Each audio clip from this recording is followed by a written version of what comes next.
انسان فطری طور پر انتہا پسند واقع ہوا ہے۔ یہ نفرت کرنے لگے تو نرم و نازک پھولوں کو بھی بے دردی سے مسل دے، اور پیار کرنے آئے تو اس شدت سے کہ کانٹوں کو دامن میں سجائے۔ کبھی پیار کی شبنم کا ایک قطرہ بھی ہمیں سیراب کر دے، اور کبھی چاہتوں کے امڑتے دریا بھی ہماری تشنہ لبی کے آگے ہار مان جائیں۔ بدگمانی کی کیفیت طاری ہو تو اپنا بھی بیگانہ لگے، اور خوشگمانی ہو تو دشمن کو رفیق سمجھ کر گلے سے لگا لے۔ ناصر میرا چچا زاد تھا، مجھے چاہتا تھا۔ اس کی چاہت بھی امڑتے دریا کی مانند تھی، مگر میں اس سے نفرت کرتی تھی۔ وہ میری منزل نہ تھا۔ مجھے دیہاتی ماحول بھی پسند نہ تھا۔ میری آنکھوں میں بسنے والا شہزادہ خوبصورت، پڑھا لکھا اور سوٹ بوٹ میں ملبوس شخص تھا، جو شہر میں رہا اور پلا بڑا ہو۔ میرا گاؤں پنجاب کے شہر راولپنڈی جنوب مغربی علاقے کی طرف بڑے بڑے پہاڑوں کے درمیان واقع ہے۔ ایک وقت تھا کہ ہمارا گاؤں جدید دور کی سہولتوں سے محروم تھا۔ ایک کچی سڑک پنڈی سے ہمارے گاؤں تک جاتی تھی۔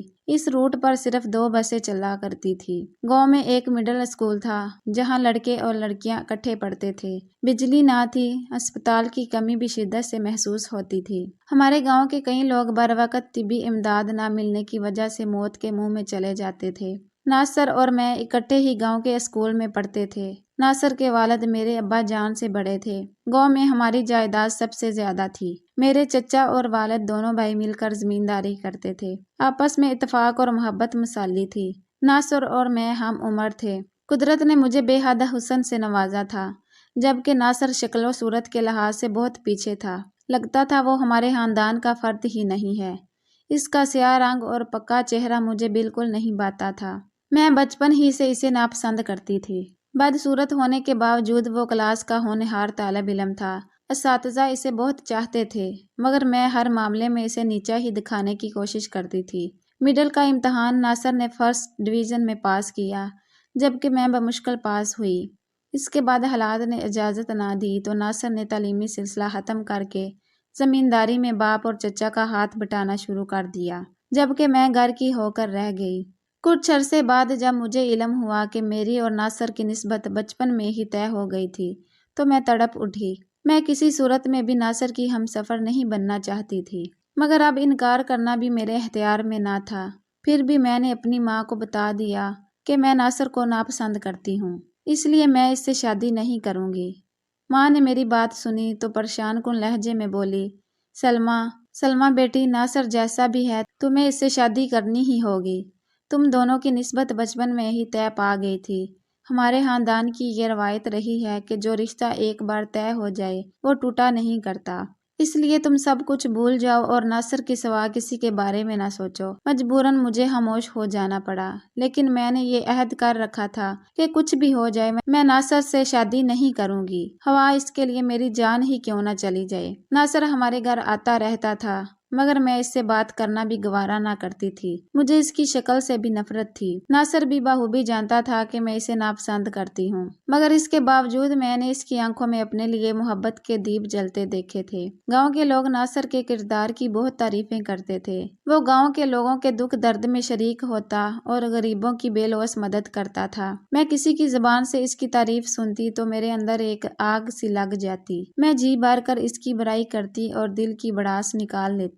یہ میری دعاؤں کا اثر تھا کہ قدرت کا کرشمہ کہ ایک روز میرے ابا جان اور تایا جان میں کسی بات پر اختلاف ہو گیا۔ بات لڑائی جھگڑے تک جا پہنچی۔ وہ جو کبھی ایک جان تھے، ایک دوسرے کے دشمن بن گئے۔ میں جانتی تھی کہ زیادتی میرے ابا جان کی ہے، مگر وہ پھر بھی کسی صورت ہار ماننے کو تیار نہ تھے۔ میرے لیے تو یہ جھگڑا زندگی کی نوید بن چکا تھا۔ میں امی اور ابا کے ساتھ تھی۔ گاؤں کے لوگوں نے بجائے صلح کرانے کے اس ناراضگی کو اور بھی ہوا دی اور لگائی بجائی کر کے اس مسئلے کو اور الجھا دیا۔ دونوں بھائی ایک دوسرے کے جانی دشمن بن گئے۔ تمام جائیداد کا بٹوارا ہو گیا۔ میری اور ناصر کی منگنی بھی توڑ دی گئی۔ میرے من میں گھنٹیاں سی بج اٹھی۔ میں نے سجدہ شکر ادا کیا کہ میرے من کی مراد پوری ہو گئی تھی۔ ایک روز ناصر اچانک ہمارے گھر آ گیا اور میرے ابا جان سے کہنے لگا، چچا جان آپ چھوٹے ہیں، غلطی اور زیادتی بھی آپ کی ہے، اس لیے بڑے بھائی سے معافی مانگ لیں اور خاندان کی عزت کو زمانے والوں کے سامنے تماشا نہ بننے دیں۔ میں نے اور ابا جان نے ناصر کی اس جرأت پر اس کی خوب خبر لی اور اسے کھری کھری سنا کر بھیج دیا، اور یہ بھی کہہ دیا کہ کہ آج کے بعد وہ ہماری حویلی میں قدم نہ رکھے۔ یوں ہی 4 سال بیت گئے، ہم ایک ہو کر بھی ایک دوسرے کے لیے اجنبی بن گئے۔ ابا جان نے میری خواہش کی تکمیل کر دی۔ ہمارے دور کے رشتے دار عرصہ سے لاہور میں مقیم تھے۔ میری شادی ان لوگوں میں کر دی گئی۔ شہزاد بہت ہی خوبصورت اور اسمارٹ تھا، وہ میرا آئیڈیل تھا۔ لاہور میں کسی سرکاری ادارے میں ملازمت کرتا تھا۔ میں شادی کے بعد لاہور چلی گئی اور شہزاد کے ہمراہ ایک پرسکون زندگی گزارنے لگی۔ ناصر کو میں ایک خواب سمجھ کر بھول گئی۔ میں گاؤں میں کم ہی جاتی تھی۔ میں نے سنا تھا کہ ناصر نے عمر بھر شادی نہ کرنے کا عہد کر لیا ہے۔ مجھے بھلا اس سے کیا غرض تھی؟ میری طرف سے وہ جہنم میں چلا جائے، میں تو اس کا نام سننا بھی گوارا نہ کرتی تھی، اسی لیے میں کم ہی جاتی تھی۔ اگر جاتی تو بھی ایک دن اور رات ٹھہر کر لاہور آ جاتی تھی۔ شہری زندگی مجھے راس آ گئی تھی۔ سردیوں کے دن تھے، عید کی آمد تھی۔ ابا جان کا اصرار تھا کہ اس مرتبہ میں اور شہزاد عید ان کے ہمراہ گاؤں میں منائیں۔ ہم جب راولپنڈی کے بس اسٹاپ پر پہنچے تو ہمارے گاؤں جانے والی آخری بس اسٹینڈ پر کھڑی تھی۔ شام ڈھلنے والی تھی، موسم بھی ابرا آلود تھا، بارش کا قوی امکان تھا، بس خالی ہی تھی۔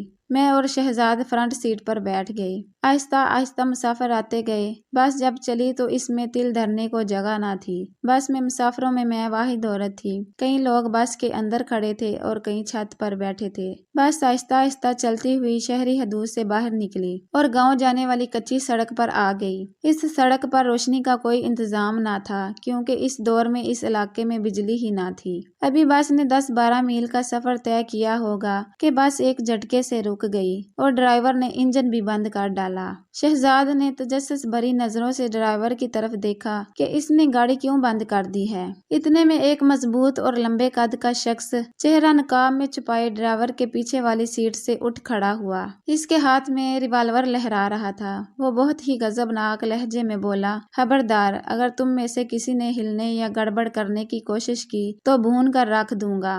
بس میں سناٹا چھا گیا۔ تمام مسافر سہم گئے اور آنے والے برے وقت کا انتظار کرنے لگے۔ کچھ ہی دیر بعد اس نقاب پوش شخص نے چہرے سے نقاب اتارا اور کہنے لگا، تم لوگ مجھے پہچان گئے ہوگے، اگر نہیں تو بتا دوں کہ میں جہانی ڈکیت ہوں۔ سناٹا اور بھی گہرا ہو گیا۔ تمام مسافر اس کا نام سن کر خوف زدہ ہو گئے۔ میں پہلی بار جہانی ڈکیت کو دیکھ رہی تھی۔ میں نے اس کے بارے میں بہت کچھ سن رکھا تھا۔ لوگ اس سے خوف کھاتے تھے۔ وہ کئی کیسوں میں پولیس کو مطلوب تھا۔ اس کی گرفتاری پر انعام بھی مقرر تھا، مگر پولیس اس کے باوجود اسے گرفتار کرنے میں ناکام ہو چکی تھی۔ کچھ لوگ کہتے تھے کہ جہانی خود بھی بڑا مظلوم ہے، اسے حالات نے اس مقام پر پہنچایا ہے۔ گاؤں کے زمیندار نے اس کی بہن کو بے آبرو کیا تھا۔ وہ زمیندار کا مزارع تھا، اس کا ہر ستم سہتا تھا، مگر وہ یہ ظلم برداشت نہ کر سکا اور گاؤں کے زمیندار کو قتل کر کے فرار ہو گیا اور پھر وہ ڈاکو بن گیا۔ جبکہ کچھ کہتے تھے کہ جہانی بچپن میں ہی اغوا ہو گیا تھا، کچھ کہتے تھے کہ اس کا باپ بھی ڈاکو تھا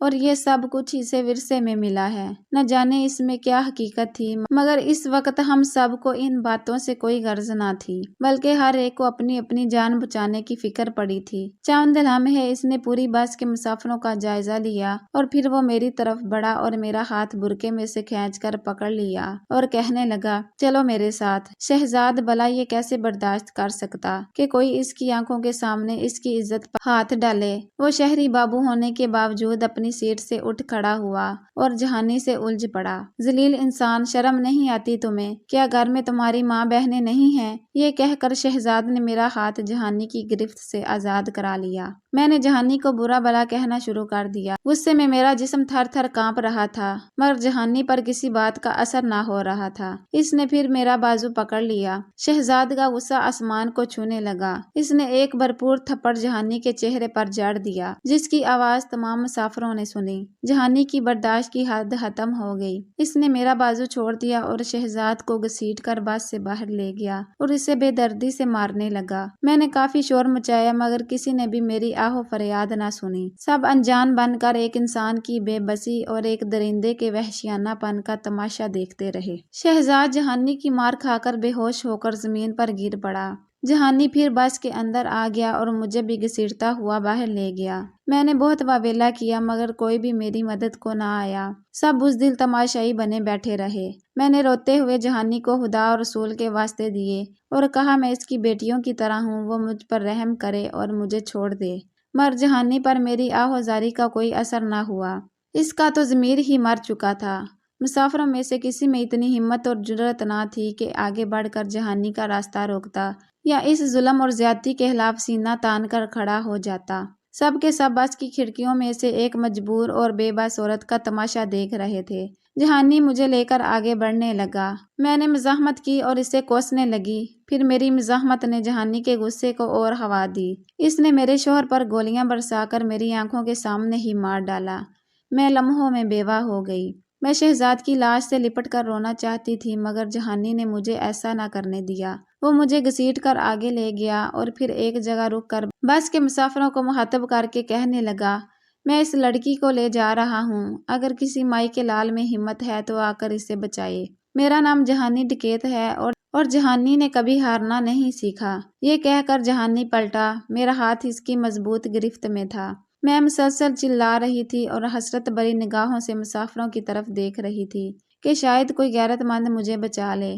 میرے لبوں سے آہیں اور دعائیں ایک ساتھ نکل رہی تھی کہ اے پروردگار، اے رب ذوالجلال، میری مدد فرما۔ شاید وہ دعا قبولیت کا لمحہ تھا۔ خدا نے میری دعا سن لی تھی۔ بس کی چھت سے ایک مسافر نیچے کودا اور ہم تک آن پہنچا۔ اس نے مجھے جہانی کی گرفت سے لمحوں میں آزاد کرایا اور پھر کسی بھوکے شیر کی مانند جہانی پر ٹوٹ پڑا۔ جہانی اس اچانک حملے سے گھبرا گیا۔ ریوالور اس کے ہاتھ سے چھوٹ کر دور جا گرا اور وہ دونوں ایک دوسرے سے گتھم گتھا ہو گئے۔ جہانی نے اس مسافر کو زیر کرنے کی بہت کوشش کی مگر ناکام رہا۔ اس مسافر نے بھی بہت زور لگایا مگر جہانی اس کے سامنے چٹان ثابت ہو رہا تھا۔ اس مسافر نے اپنی شلوار کے نیفے سے خنجر نکال لیا اور جہانی پر پل بڑھا۔ دیکھتے ہی دیکھتے اس نے جہانی کے جسم میں کئی سوراخ کاٹ ڈالے۔ وہ بری طرح لہو لہان ہو گیا تھا اور کچھ دیر تڑپ کر وہ زندگی کی قید سے آزاد ہو گیا۔ اب مسافر بس سے نیچے اتر آئے اور اس مسافر کی طرف بڑھے جو ایک طرف بیٹھا ہانپ رہا تھا۔ اس کے جسم پر کئی زخم آئے تھے اور وہ کسی قدر اندھیرے میں تھا۔ میں اس کی صورت نہیں دیکھ پائی تھی۔ مشرق کی جانب سے چاند طلوع ہو رہا تھا۔ ہلکی ہلکی روشنی پھیلنے لگی تھی۔ ایک دو مسافر شہزاد کی لاش کی طرف بڑھے اور کچھ میری طرف آ گئے۔ میں اپنی کلائی پکڑے زمین پر بے سدھ پڑی تھی۔ میرے اعصاب شل ہو چکے تھے۔ مجھ میں اٹھنے کی تاب ہی نہ تھی۔ ویسے بھی شہزاد کے گرد کافی مسافر جمع ہو گئے تھے۔ میں منتظر تھی کہ لوگ مجھے خوشخبری دیں کہ شہزاد زندہ ہے۔ میں لاشعوری طور پر اسے دیکھنے سے کترا رہی تھی۔ شاید میں خود کو اس کی موت کا یقین نہیں دلانا چاہتی تھی۔ میں اٹھی اور آہستہ آہستہ اس اجنبی مسافر کی طرف بڑھی جو میری خاطر زخمی ہو گیا تھا۔ میں نے اپنا دوپٹہ اتار کر ایک مسافر کو دیا اور کہا، اس کے زخموں پر باندھ دو۔ اس مسافر نے دوپٹہ پھاڑ کر اس کے زخموں پر باندھنا شروع کیا تو میں بھی اس کے قریب ہو گئی۔ میں نے اس مسافر کو دیکھا تو میرا وجود زلزلوں کی زد میں آ گیا۔ وہ ناصر تھا، میرا کزن، میرا سابقہ منگیتر۔ میں فوراً ناصر کے قدموں میں جھک گئی۔ میں نے روتے ہوئے کہا، ناصر، میں تو سمجھی تھی کہ تمہیں مجھ سے نفرت ہو گئی ہوگی اور تم میری شکل دیکھنا بھی گوارا نہ کرو گے، مگر آج جو کچھ تم نے کیا وہ میں زندگی بھر نہ بھولوں گی۔ ناصر نے میری طرف دیکھا اور کراہتے ہوئے بولا، سلمیٰ، عزتیں سب کی سانجھی ہوتی ہیں۔ یقین کرنا سلمیٰ، مجھے قطعی یہ معلوم نہیں تھا کہ جہانی کا شکار ہونے والی لڑکی کون ہے۔ یہ تو مجھے اب پتہ چلا ہے کہ وہ تم ہو۔ سلمیٰ، شاید قدرت کو ہمارا ملن منظور نہ تھا۔ میں قدرت کے اس فیصلے پر شاکر ہوں۔ تمہاری جگہ کوئی لڑکی بھی ہوتی تو تب بھی میں وہی کچھ کرتا جو اب کیا ہے۔ مجھے اس بات کا افسوس ہے کہ میں تمہارے خاوند کو نہیں بچا سکا۔ شاید تمہاری قسمت میں یہی لکھا تھا۔ یہ کہہ کر ناصر نے میرے سر پر ہاتھ رکھ دیا۔ میری آنکھوں سے تشکر کے آنسو بہہ نکلے۔ وہ میرا ہاتھ پکڑ کر شہزاد کے پاس لے آیا اور تب میں وہ خوفناک منظر دیکھنے پر مجبور ہو گئی جس سے میں آنکھیں چرا رہی تھی۔ شہزاد لہو لہان تھے اور ان کی ویران آنکھوں میں جیسے تشکر بھرا ہوا تھا۔ مجھے یوں لگا جیسے وہ ناصر کے شکر گزار ہوں کہ اس نے ان کی عزت لٹنے سے بچا لی۔ مجھے رہ رہ کر اپنی سوچ پر افسوس ہو رہا تھا کہ میں زندگی بھر ناصر کی بدصورتی کی وجہ سے اس سے نفرت کرتی رہی۔ میں نے اس کے کردار کی خوبصورتی پر توجہ نہ دی۔ آج مجھے پتہ چلا تھا کہ گاؤں کے سبھی لوگ اس کی تعریفیں کیوں کرتے تھے۔ وہ واقعی تعریف کے قابل تھا۔ ناصر پر مقدمہ چلا مگر جلد ہی اسے نہ صرف بری کر دیا گیا بلکہ تعریفی اسناد اور انعام سے بھی نوازا گیا۔